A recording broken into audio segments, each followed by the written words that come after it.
días, mis queridos hermanos. Vamos a comenzar un día más en el estudio poderoso de la palabra del Señor. Al estudio de hoy le he titulado El ministro y el pecado. Y comienzo preguntando, ¿qué debe hacer la iglesia con un ministro que ha sido infiel? ¿Qué debe hacer cuando hay pruebas de infidelidad? ¿Qué debe hacer la iglesia? ¿Cómo debe responder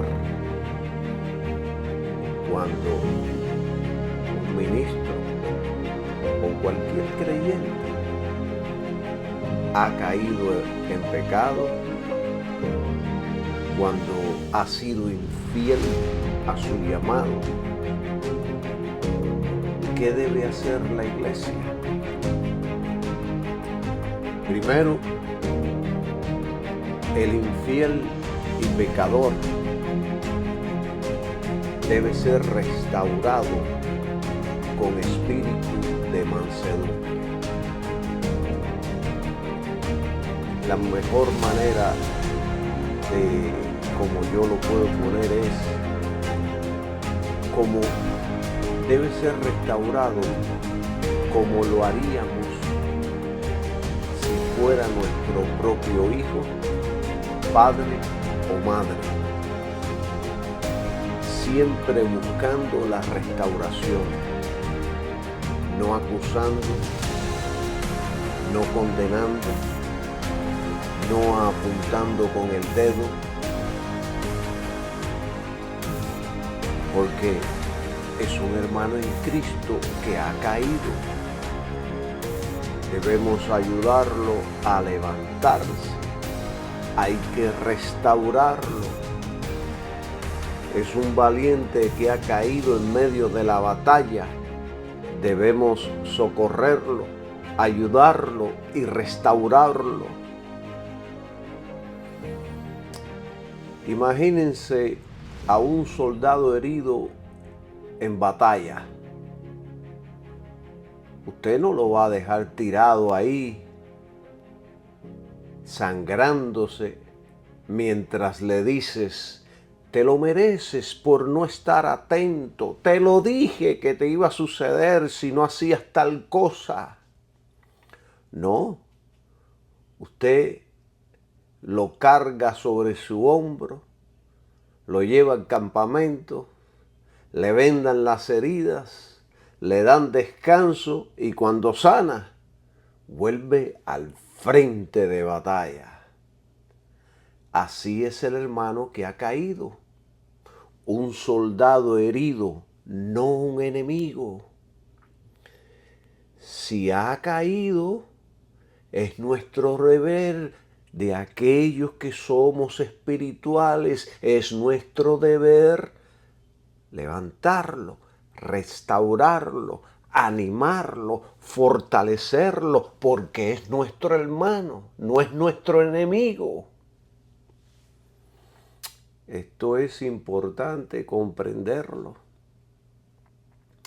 porque muchas veces cuando cae un ministro o cuando cae un hermano que no nos cae muy bien, entonces ya empezamos a señalarlo, empezamos a decirle mil cosas, te lo dije.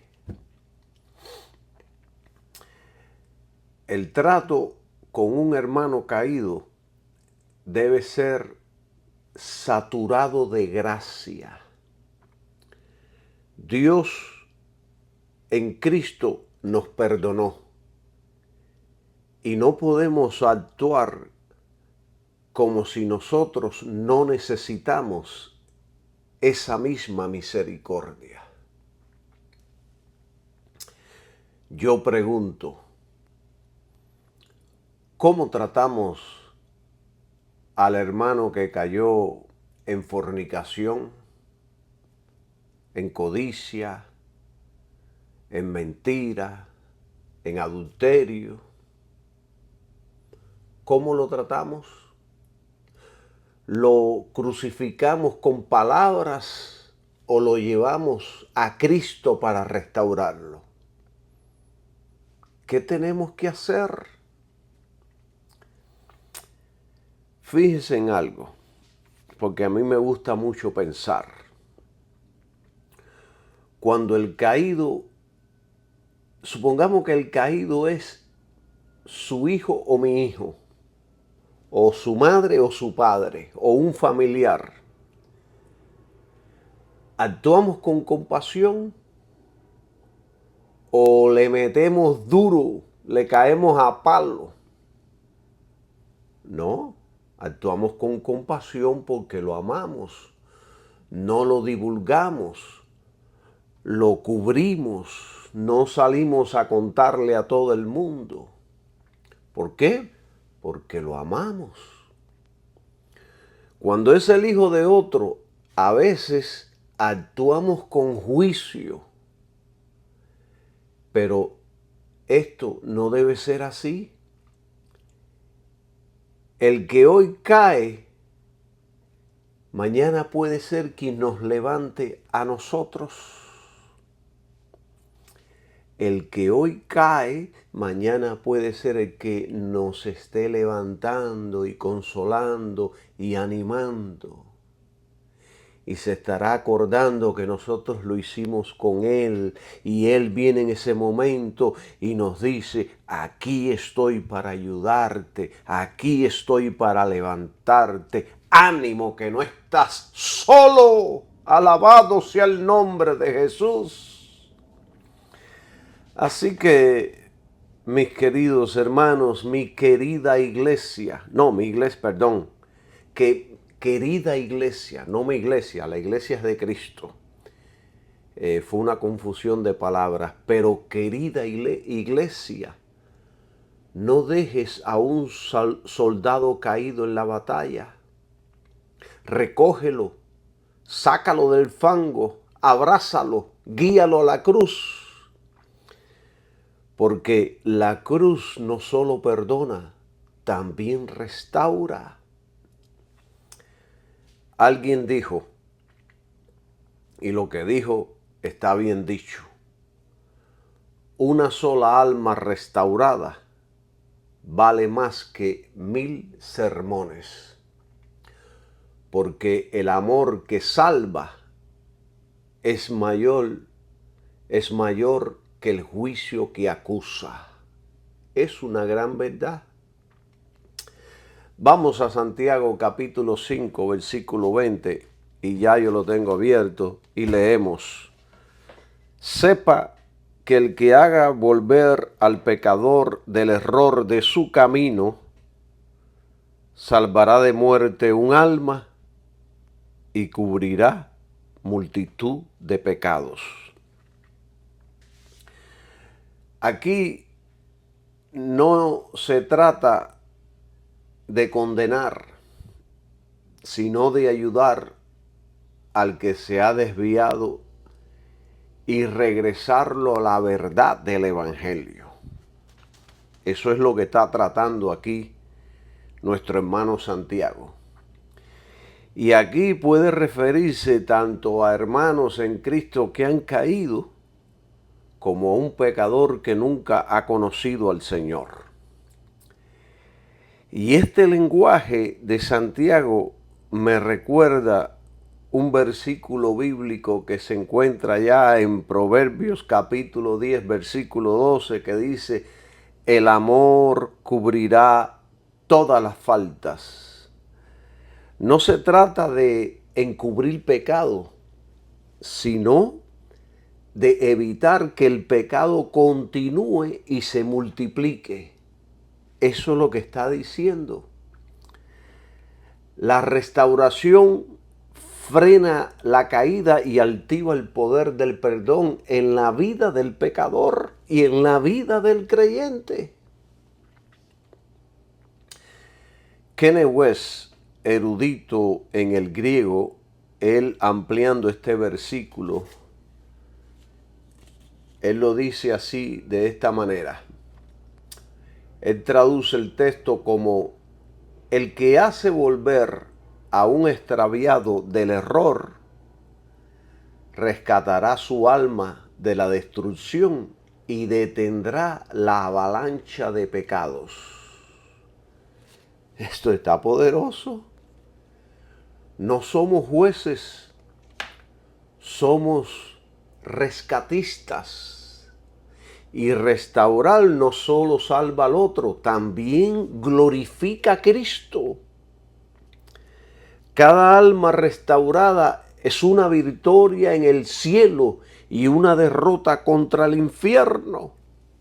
Por eso debemos ser restauradores de aquellos valientes que caen en el camino.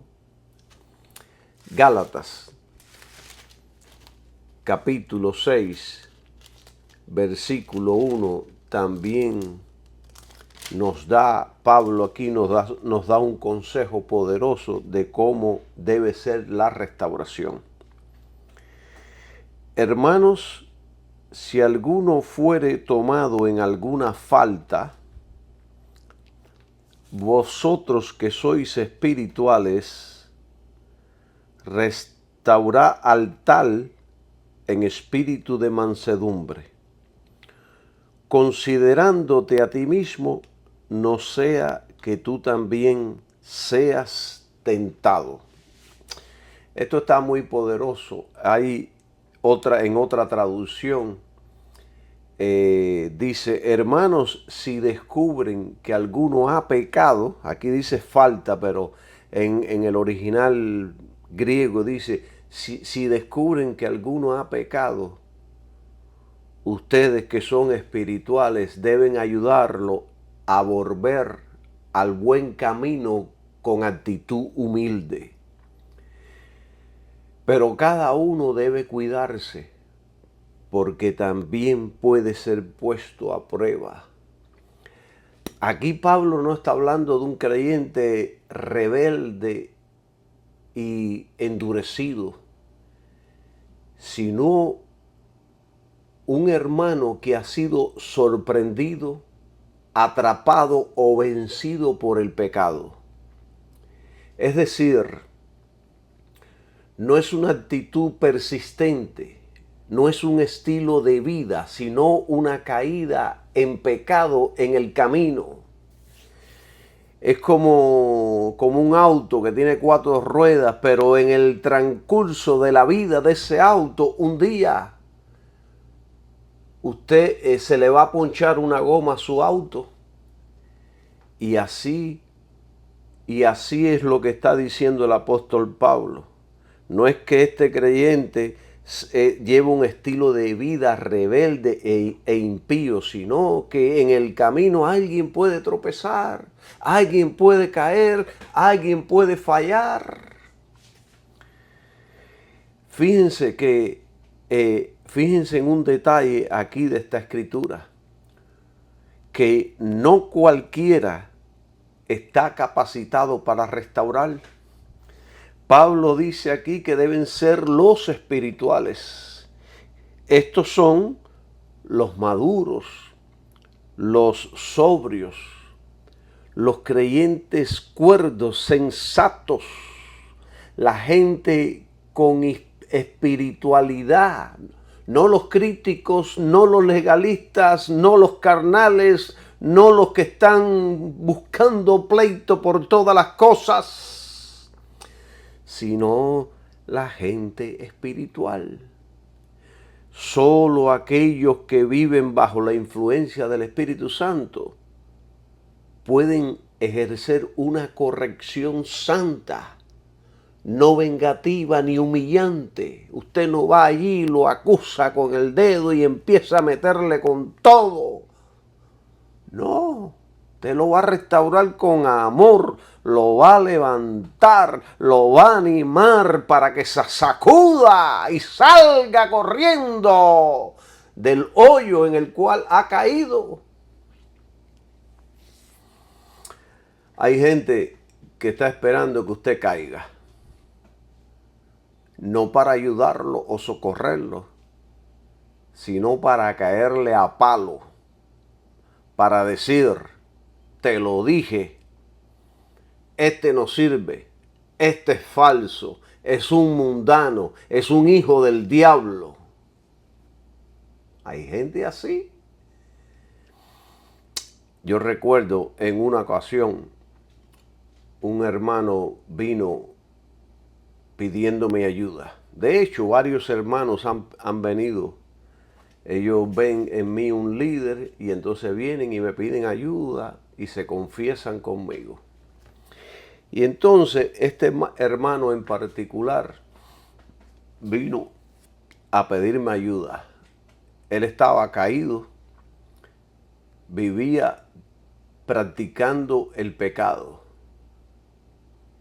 Y me dijo, hermano Calixto, estoy atado a la pornografía. Ya no sé qué hacer. Estoy desesperado. ¿Qué puedo hacer? Ve, este querido hermano no le agradaba lo que estaba haciendo. Sabía que estaba mal, pero seguía cayendo y cayendo. Estaba atado.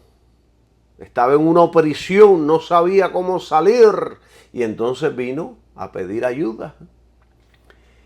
Y yo le respondí, gracias por confiar en mí. Vamos a orar. Y después estuve conversando un rato con él, le di unos consejos. Y le dije, adelante, sacúdete, que tú puedes. Y le di varios consejos. Pero yo no lo acusé. No lo llamé hijo del infierno. No lo apunté con el dedo. No fui a acusarlo ante el pastor ni a contárselo a nadie. La persona, ¿quién es? Yo me la reservo. Yo no tengo que contarle a nadie esto. Él confió en mí y yo como ministro y como hombre de Dios lo ayudo a levantarse, pero también tengo que guardar quién es esa persona. Yo no tengo que divulgarlo con nadie. Divulgo yo los problemas de mis hijos con los demás. No. Yo los guardo porque los amo. Yo no estoy descubriendo el pecado. Yo estoy restaurándolo. Yo estoy ayudándolo para que salga de esa situación. Porque miren, hermano, escuchen esto. La realidad de todo esto y la realidad del cristianismo es que cualquiera puede resbalar. Cualquiera. El más santico, el más fuerte, el que más cerca esté de Cristo puede resbalar. Es una realidad. Pablo dijo algo poderoso referente a esto que estamos hablando allá en 1 Corintios, capítulo 10. Versículo 12. Él dijo así: así que el que piensa estar firme, mire que no caiga. Palabras sencillas pero poderosas. Hermanos, cualquiera puede caer.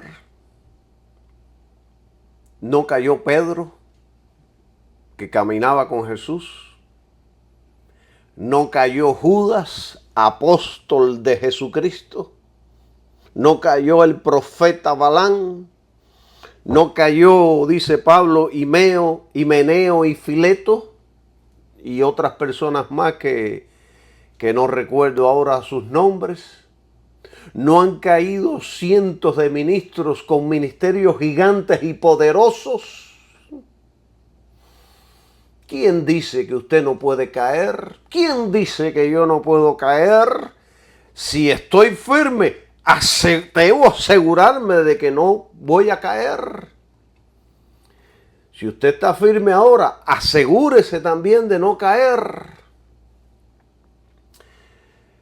Y yo les voy a poner una ilustración para que entiendan esto que estoy hablando. Imagínense usted un gran roble alto, grueso, puede parecer fuerte por fuera, pero si por dentro ha sido comido por termitas que nadie ve, un simple viento lo puede derribar. Así ha sucedido en varias ocasiones.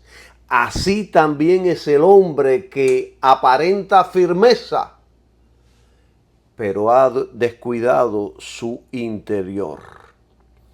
Por eso debemos tener mucho cuidado con nuestro interior. La caída de muchos ministros no ocurre cuando el pecado aparece, sino mucho antes, cuando el corazón se aparta en secreto del temor de Dios y comienza a tolerar o a permitir pensamientos impuros. Ahí es donde empieza la caída. La diferencia entre Pedro y Judas fue que Pedro tuvo una caída, pero Judas tenía un estilo de vida caído. Pedro fue restaurado, pero Judas no pudo. Estaba caído y siguió caído. Alabado sea el nombre de Jesucristo. Por lo tanto, tenemos que ser vigilantes de nuestro propio corazón todos los días. Nunca confiemos en nuestra carne. Busquemos corrección aunque nos incomode. Rodeémonos de personas que nos confronten, no que nos aplaudan por todo hipócritamente, aunque digamos mentira y falsedades. Alabado sea el nombre de Jesús. Yo no sé por qué traje este mensaje, pero este mensaje es para edificar y levantar a la iglesia. Alabado sea el nombre de Jesucristo.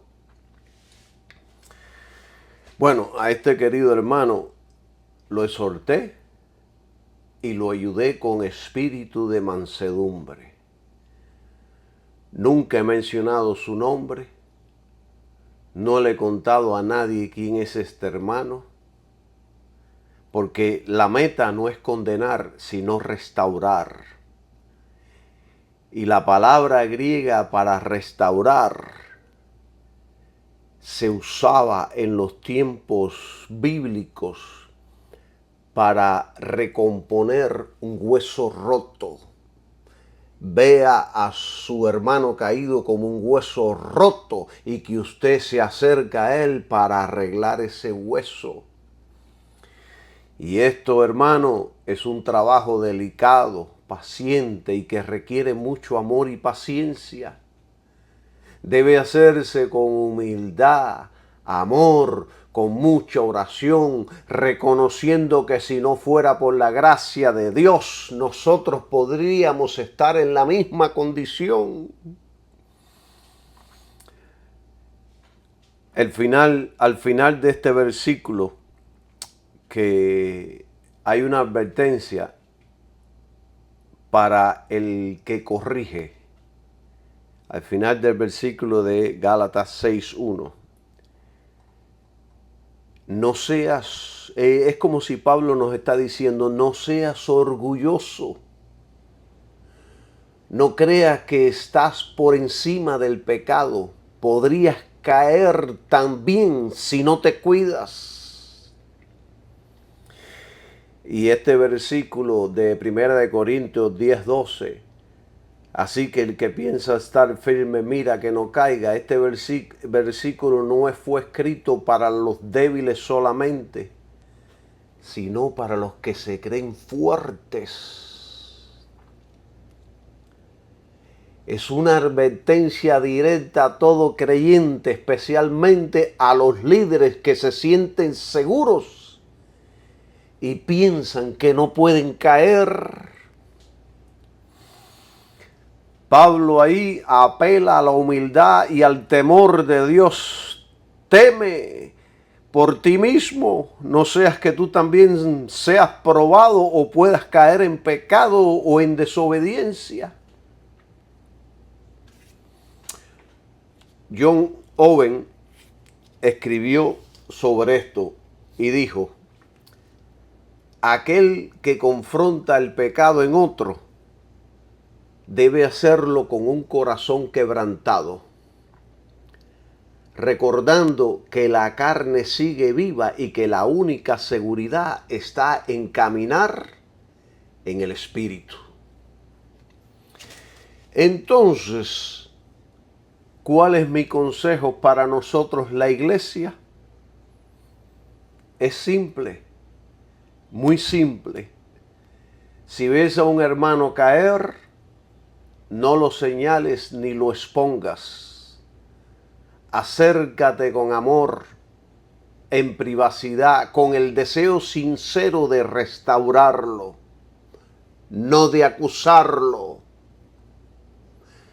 Revisa tu propio corazón antes de corregir a otro y pregúntate: ¿lo hago por amor, por orgullo o por venganza? Y siempre recuerden que mañana podría ser usted o yo quien necesite la restauración. Gloria sea el nombre de Jesús. Este es el espíritu del cristianismo. Gloria sea el nombre del Señor Jesucristo. Ahora bien, habiendo dicho esto, voy a entrar ahora en otra situación un poquito más compleja. Un ministro que es infiel, un pecador con un estilo de vida impío y no se arrepiente. Fíjense lo que dije.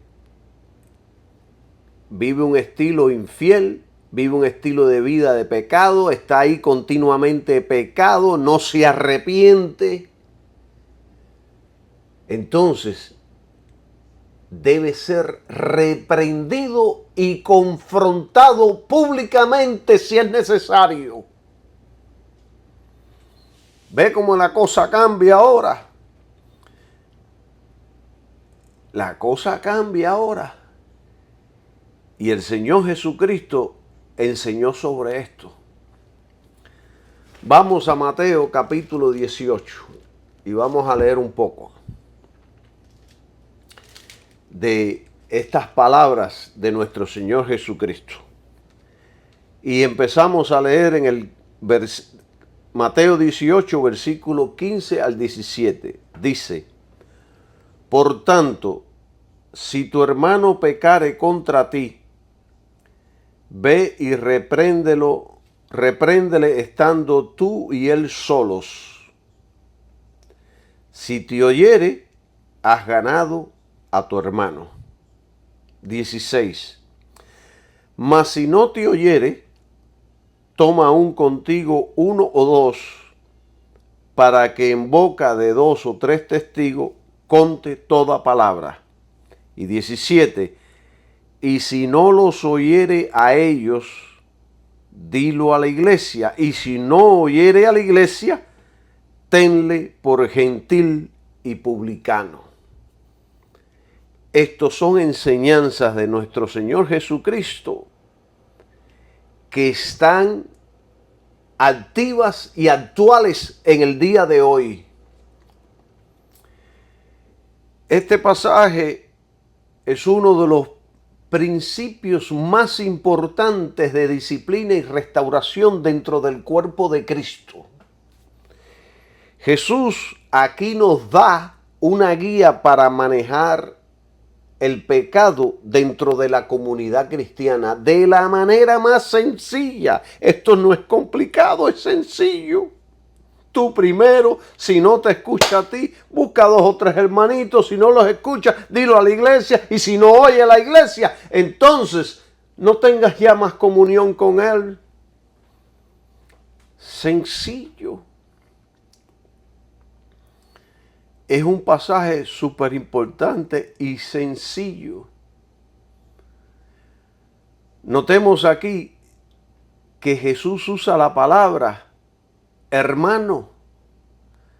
O sea que esto es una relación entre creyentes, entre hermanos. Él no dice si tu enemigo, sino dice hermano. ¿Ve? Si tu hermano pecare contra ti, es lo que dice el texto, no está diciendo tu enemigo. No está diciendo si un extraño, sino alguien que pertenece a la familia de la fe. Jesús no está diciendo que se debe ignorar el pecado, ni está enseñando a que hagamos justicia por nuestra mano, sino a confrontarlo en amor.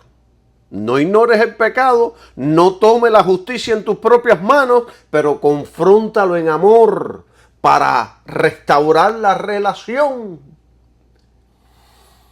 Primer paso debe ser en privado.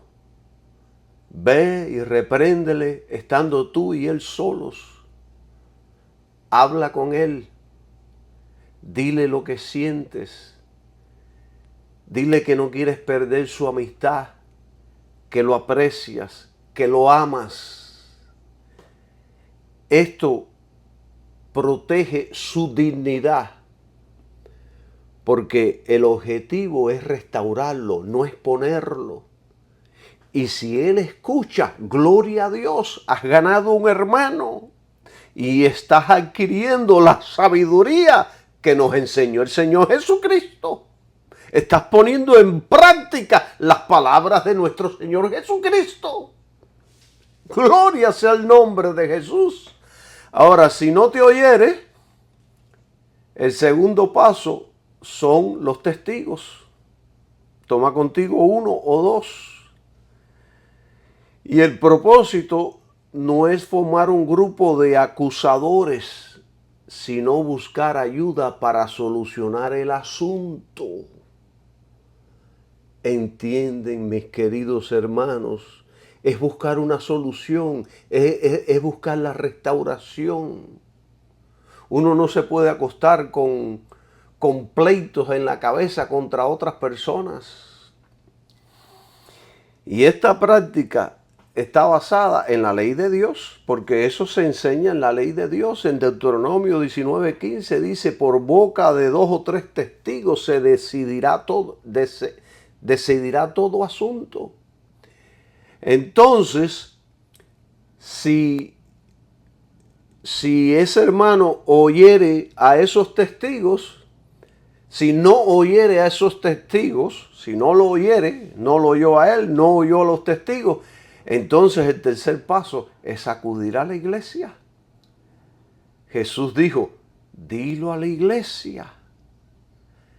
La iglesia aquí no es necesariamente todo el público, sino los líderes espirituales, los ancianos, los pastores, los ministerios, la gente ahí que son seria en sus asuntos, no a cualquiera que se le va la boca y lo dice todo.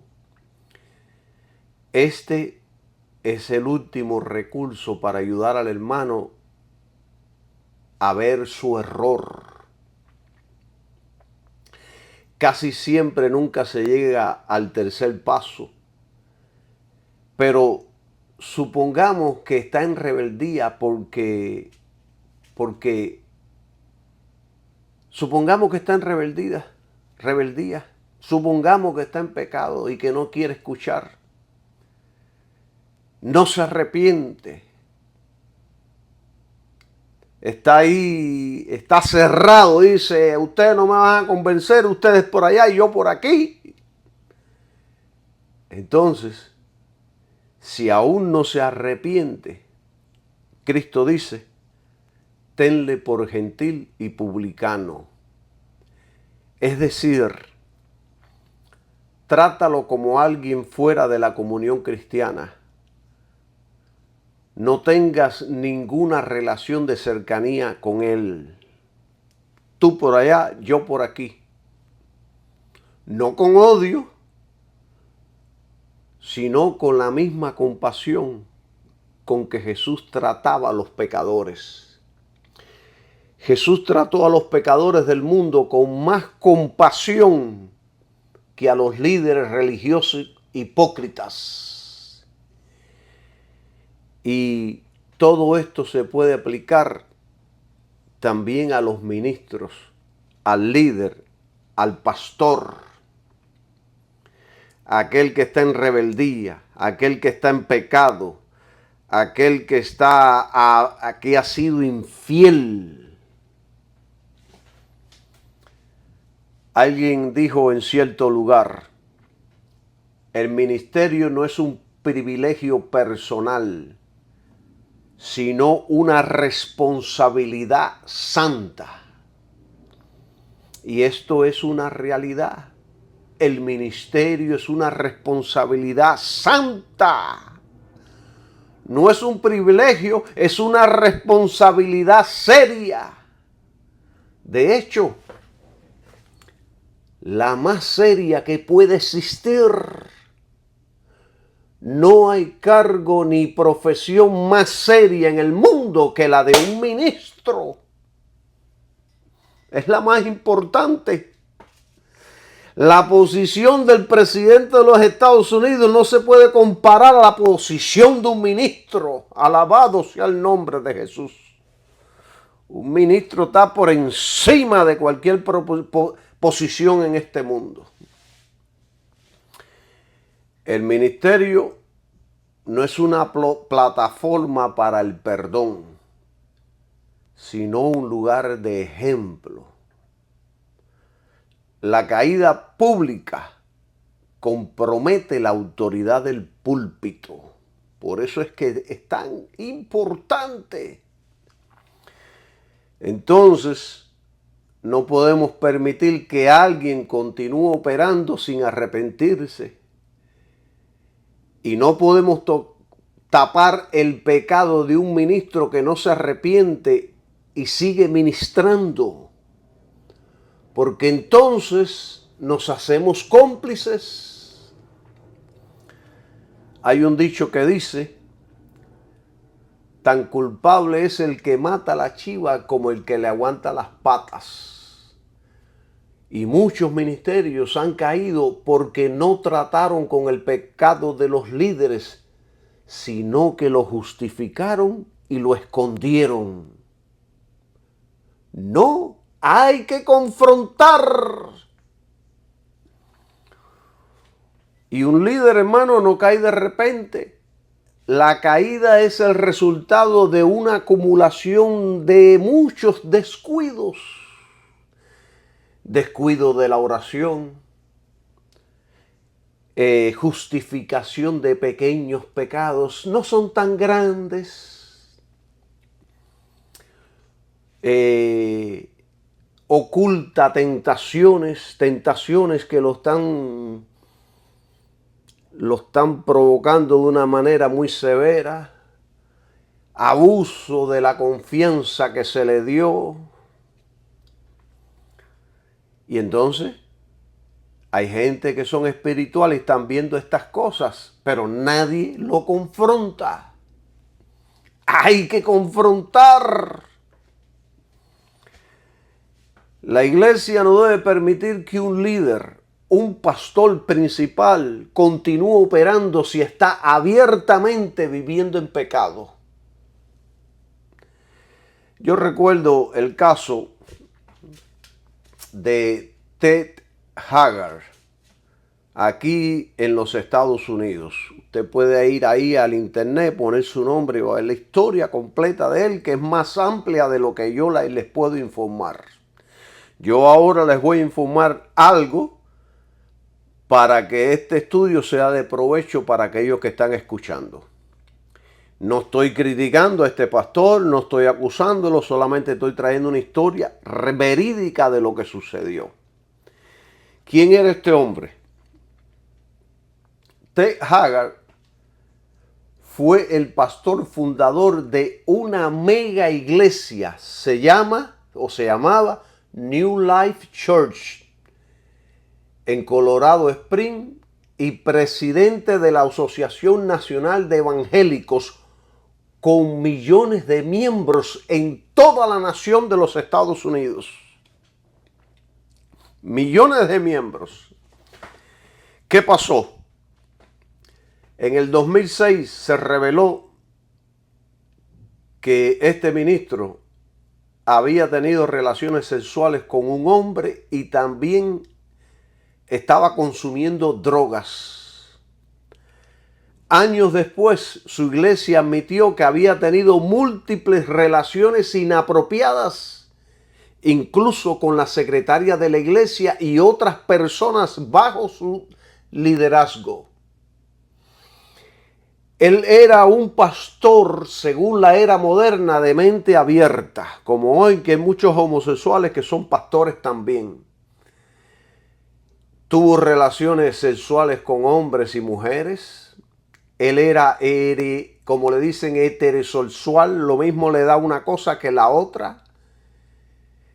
Pero no solo llegó a esto, estaba tan involucrado en el pecado de inmoralidad, sino que se profundizó más y se le acusó de relaciones con niños. Y este tipo de ministros que no se arrepienten y empeoran, hermanos, hay que bajarlos del púlpito. Y si hay que meterle un puñetazo y bajarlo del púlpito, hay que hacerlo. Y después cortarles el miembro, meterlo en la cárcel hasta que se muera.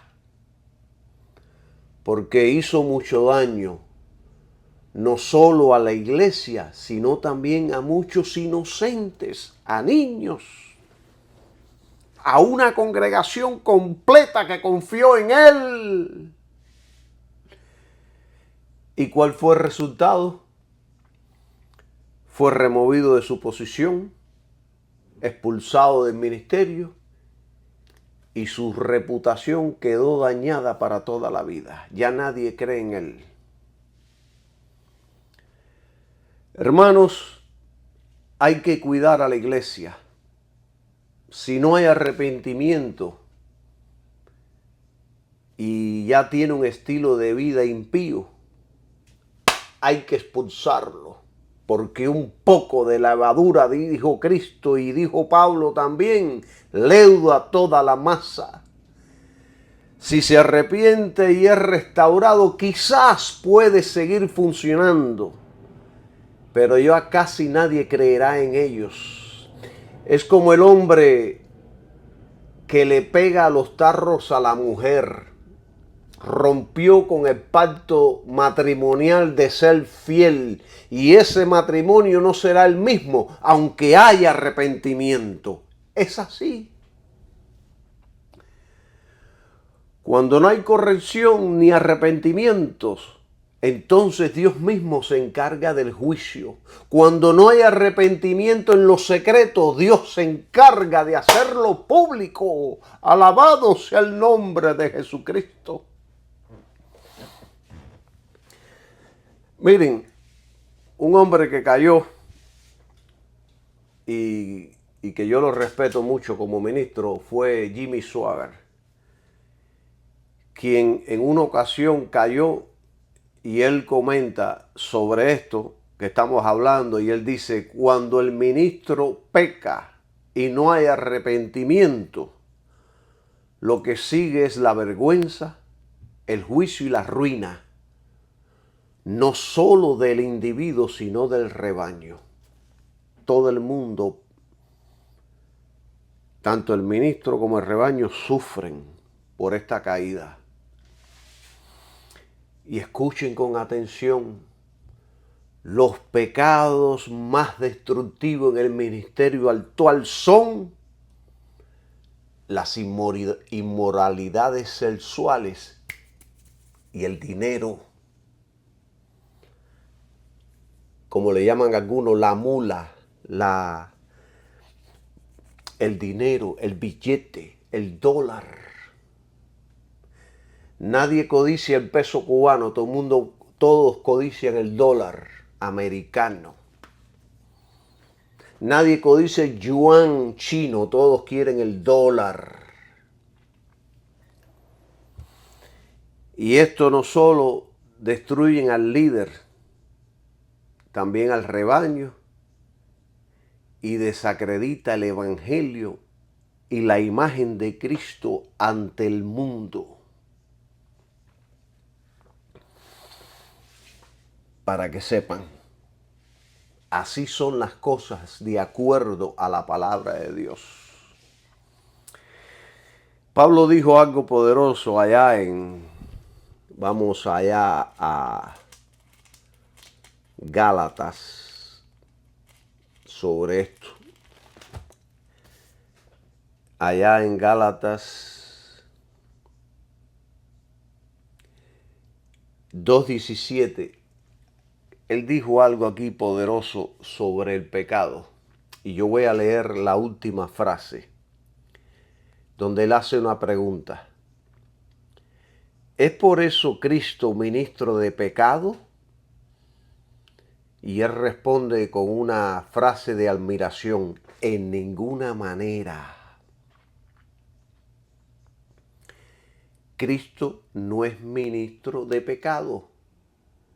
Pablo aquí en Gálatas está combatiendo la idea que si al buscar la justificación por la fe en Cristo todavía se encuentra pecado en los creyentes, entonces Cristo sería responsable de ese pecado de los creyentes. No, de ninguna manera. Lo que él está diciendo es que solo porque un creyente sigue luchando con el pecado, después de haber abandonado la ley como medio de justificación, eso no significa que Cristo lo llevó a pecar. De ninguna manera. La gracia no es licencia para pecar. Cristo no es ministro del pecado, sino el libertador del pecado. Ese es Cristo. Hay gente que ha dicho, Cristo en realidad no nos ha librado del pecado. Mira cuántos cristianos siguen pecando. Pablo en Galacia estaba enfrentando una acusación semejante y falsa. Algunos decían, si abandonamos la ley y vivimos solo por la gracia, entonces estamos promoviendo el pecado. Y Pablo entonces responde con fuerza y dice, no, la gracia no promueve el pecado. Lo que promueve el pecado es tratar de vivir por la ley sin el poder de Cristo. Alabado sea su nombre. El poder de Cristo es el que nos habilita para poder vencer el pecado, para que el pecado no sea nuestro Señor.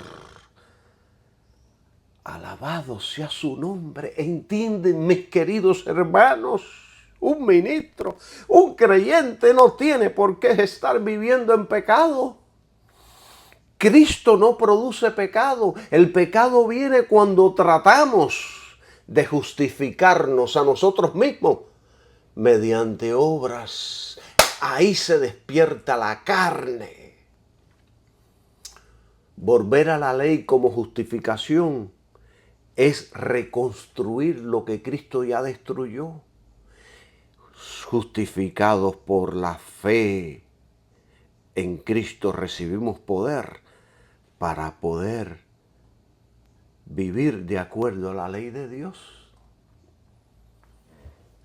Es un insulto pensar que el Evangelio de Cristo conduzca al pecado. Es la ley cuando se pervierte la que enciende la rebelión, no la gracia. La gracia nos libera. Pablo dice, si el cristiano peca no es culpa de Cristo, es culpa de quién. Es culpa de quien, habiendo sido liberado, decide volver a la esclavitud. Muchos hoy acusan a los que predican la justificación por la fe en Cristo solamente y dicen que estamos promoviendo libertinaje. Pero mis queridos hermanos, la verdad es esta. La ley señala el pecado, pero no lo vence. Solo Cristo por su gracia puede destruir el poder del pecado. Por tanto, Cristo no es ministro del pecado, sino de la libertad verdadera. Es a través de Cristo y de la obra de la cruz que viene la verdadera libertad para poder vivir para Dios. Miren, déjenme regresar a un comentario que hice hace un rato y no dije nada sobre él. Hay gente que dice o que ha dicho, Cristo en realidad no nos ha librado del pecado. Mira cómo los cristianos siguen pecando. Yo tenía que haber abundado de esto, pero lo pasé, pero regresé ahora. Pero eso es falso. Cristo no solo nos liberó de la condenación del pecado, sino que nos está librando del poder del pecado y aún nos librará de su presencia. Miren, para que podamos entender esto, legalmente, como si fuera dictaminado por la Corte Suprema, pero en este caso la Corte del Cielo, Cristo nos ha liberado de la condenación del pecado, o sea, de la sentencia legal que había contra nosotros, lo que hemos creído. La ley nos sentenció y nos dijo culpables, son muertos, condenados. Pero Cristo vino y nos liberó de esa condena. Alabado sea el nombre de Jesucristo. Es como dice Romanos capítulo 8, versículo 1, que dice, ahora pues no hay ninguna condenación para los que están en Cristo Jesús. Los que están en Cristo Jesús, está hablando de los que están en Cristo Jesús. Para esos que están en Cristo Jesús es que no hay condenación. El que está en Cristo Jesús. Cristo ya pagó nuestra culpa. El juicio fue absorbido en la cruz.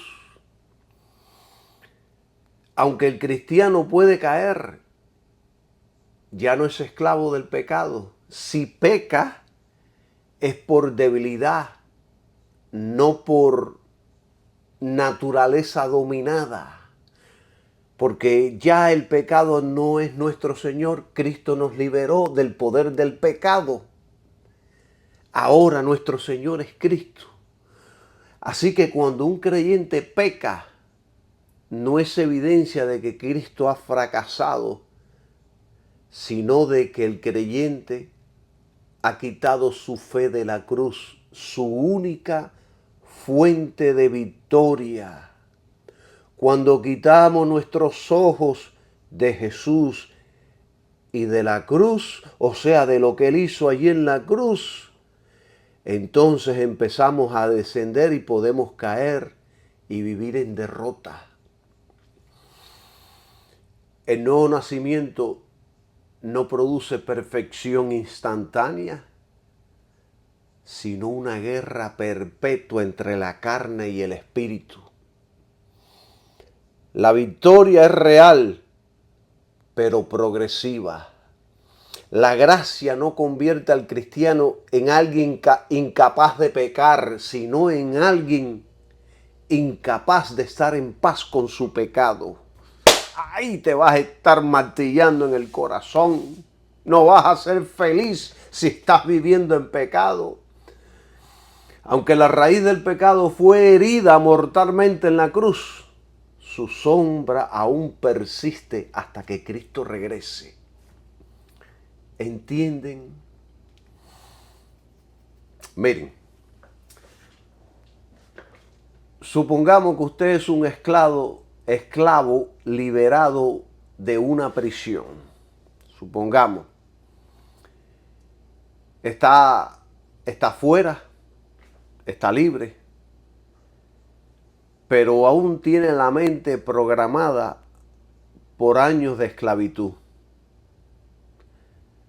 Ahora en la calle tiene que aprender a vivir como libre. Así es el cristiano. Cristo lo ha hecho libre, pero está aprendiendo a vivir como libre. Y a veces cae en hábitos viejos, aunque su identidad ha cambiado. Yo recuerdo, y esto es muy importante para mí, porque yo recuerdo después que fui liberado de la cárcel, que en muchas ocasiones en la noche soñaba que estaba preso.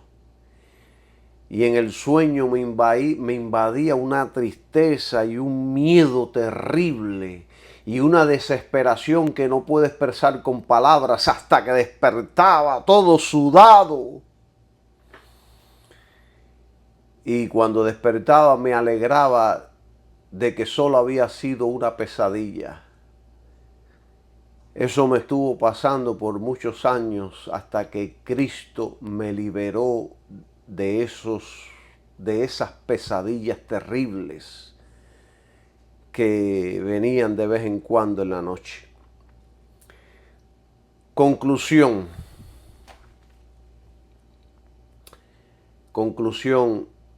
sobre esto que estoy enseñando. Si un cristiano cae, no es prueba de que Cristo falló, sino de que aún está siendo santificado, está en el proceso. El que dice, ves, los cristianos pecan, está usando la lucha contra el pecado como excusa para rechazar la cruz. Pero nosotros sabemos que Cristo ya venció, y aunque la batalla continúe, la victoria es segura, mis queridos hermanos. Yo siempre busco el balance en las Escrituras, porque de lo contrario caigo en error. Hay que buscar siempre el balance en todas estas cosas y no decirle a la gente que el cristiano es una perfección. No. Estamos en ese camino. Legalmente somos perfectos, pero no en la realidad. Fíjense si es así. Fíjense si esto es una realidad. Que en 1 de Juan 3:9, el apóstol Juan dijo, todo aquel que es nacido de Dios no practica el pecado, porque la simiente de Dios permanece en él y no puede pecar porque es nacido de Dios. Él dijo esto. Entonces, en el texto original dice más o menos sí, pero con diferentes palabras. Dice, todo aquel que es nacido de Dios, dice, no peca. En las versiones más modernas dice no practica el pecado, pero en el texto original dice no peca, porque su simiente permanece en él y no puede pecar porque es nacido de Dios. Entonces, en una traducción dice no practica el pecado y en la otra no peca. ¿Cómo podemos explicar esto? Bueno, yo leo de eruditos bíblicos en el griego y según eruditos bíblicos la palabra griega usada para pecar está en tiempo presente continuo, lo cual indica acción habitual o constante. Es por eso, mis queridos hermanos, que es de suma importancia estudiar lo que dicen los eruditos en la lengua griega. Yo no conozco nada de griego, ni me gusta mencionar las palabras griegas, pero sí estudio de estos eruditos que conocen el griego.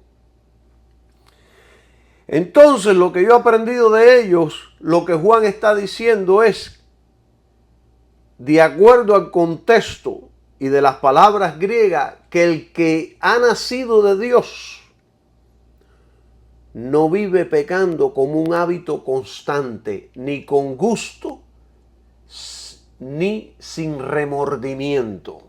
Eso es lo que dice la ampliación del texto griego. No significa que el cristiano nunca puede caer en pecado, porque Juan también dijo en otro lugar, si decimos que no tenemos pecado, nos engañamos a nosotros mismos. O sea que hay que comparar texto con texto, palabra con palabra, para no contradecirlas entre sí. Porque si apoyamos el primer versículo que nadie puede pecar, entonces ¿cómo vamos a explicar este versículo de primera de Juan 1:8? Que si decimos que no tenemos pecado, nos engañamos a nosotros mismos. O sea, hay que interpretar palabra contra palabra. Miren, yo les pongo ilustraciones para que entiendan todo esto que estamos enseñando. Supongamos que un cerdo cae al lodo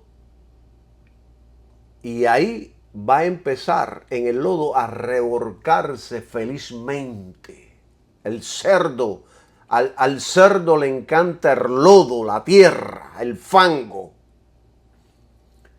Pero si una oveja cae en el lodo, ¿qué es lo que hace? Empieza a llorar y quiere salir. Ambos caen, pero su naturaleza es diferente. Al cerdo le encanta, a la oveja no. La oveja quiere salir.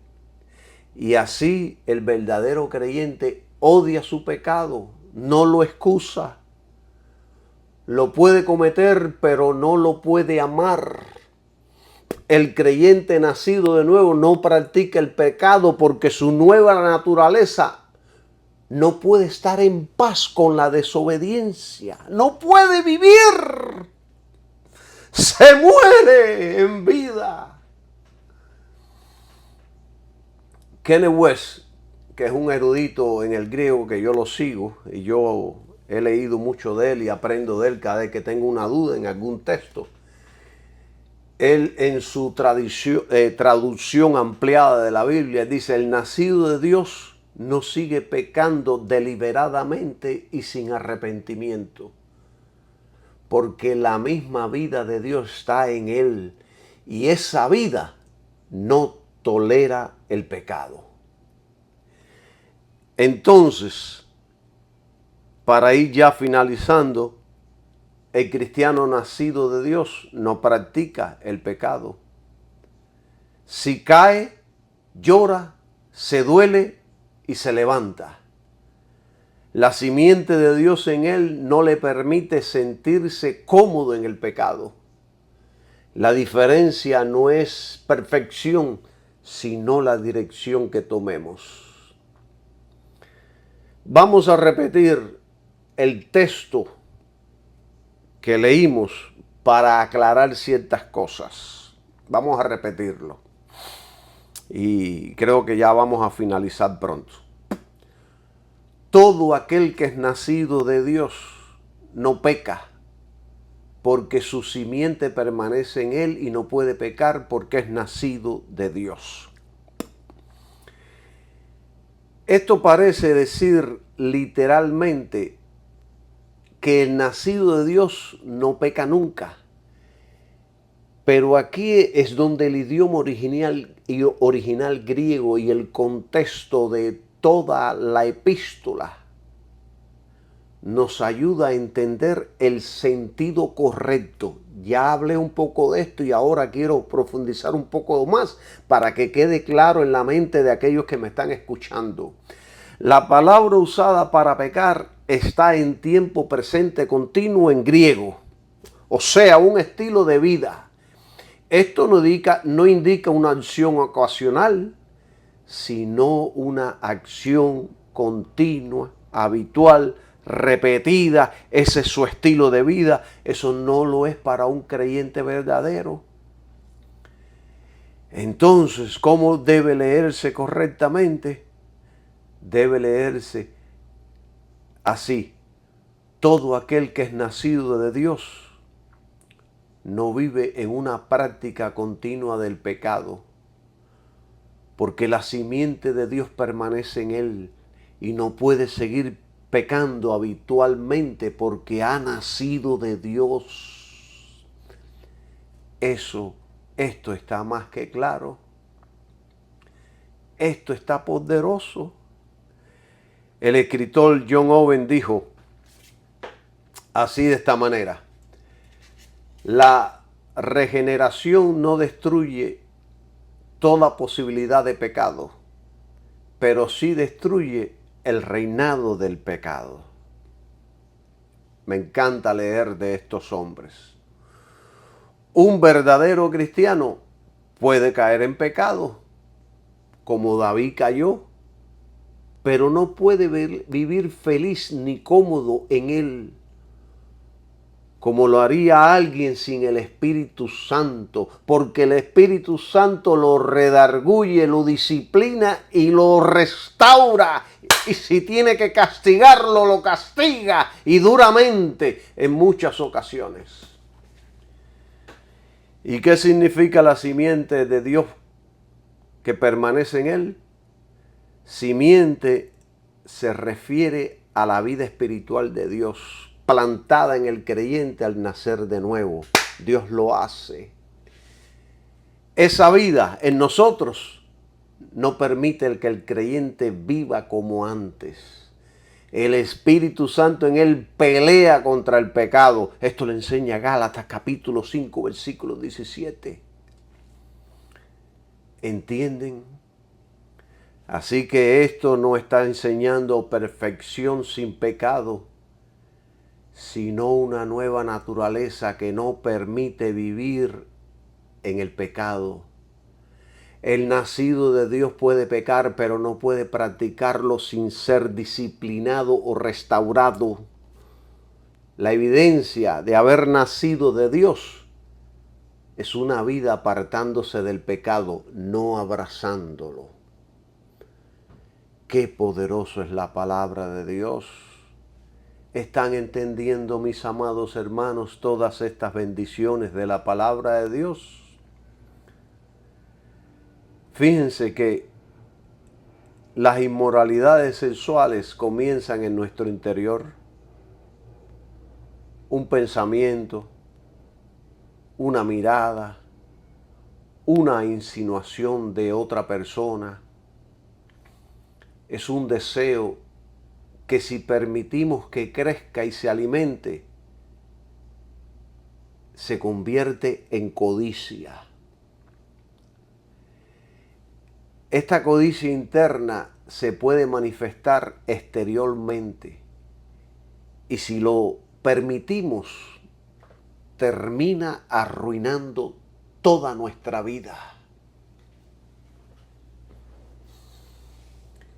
Ministerios millonarios con mucho poder y mucho dinero se han venido abajo de un solo golpe y lo han perdido todo por no querer arrepentirse primero en el secreto con Dios. Si no hay secreto, si no hay vida en los secretos, no va a haber victoria en el exterior. Tiene que haber una vida en el secreto para que se esté manifestando la vida de Dios continuamente. Hoy los dejo con este estudio. Creo que es suficiente para hoy. Bendiciones para todos y que tengan un maravilloso día. Amén.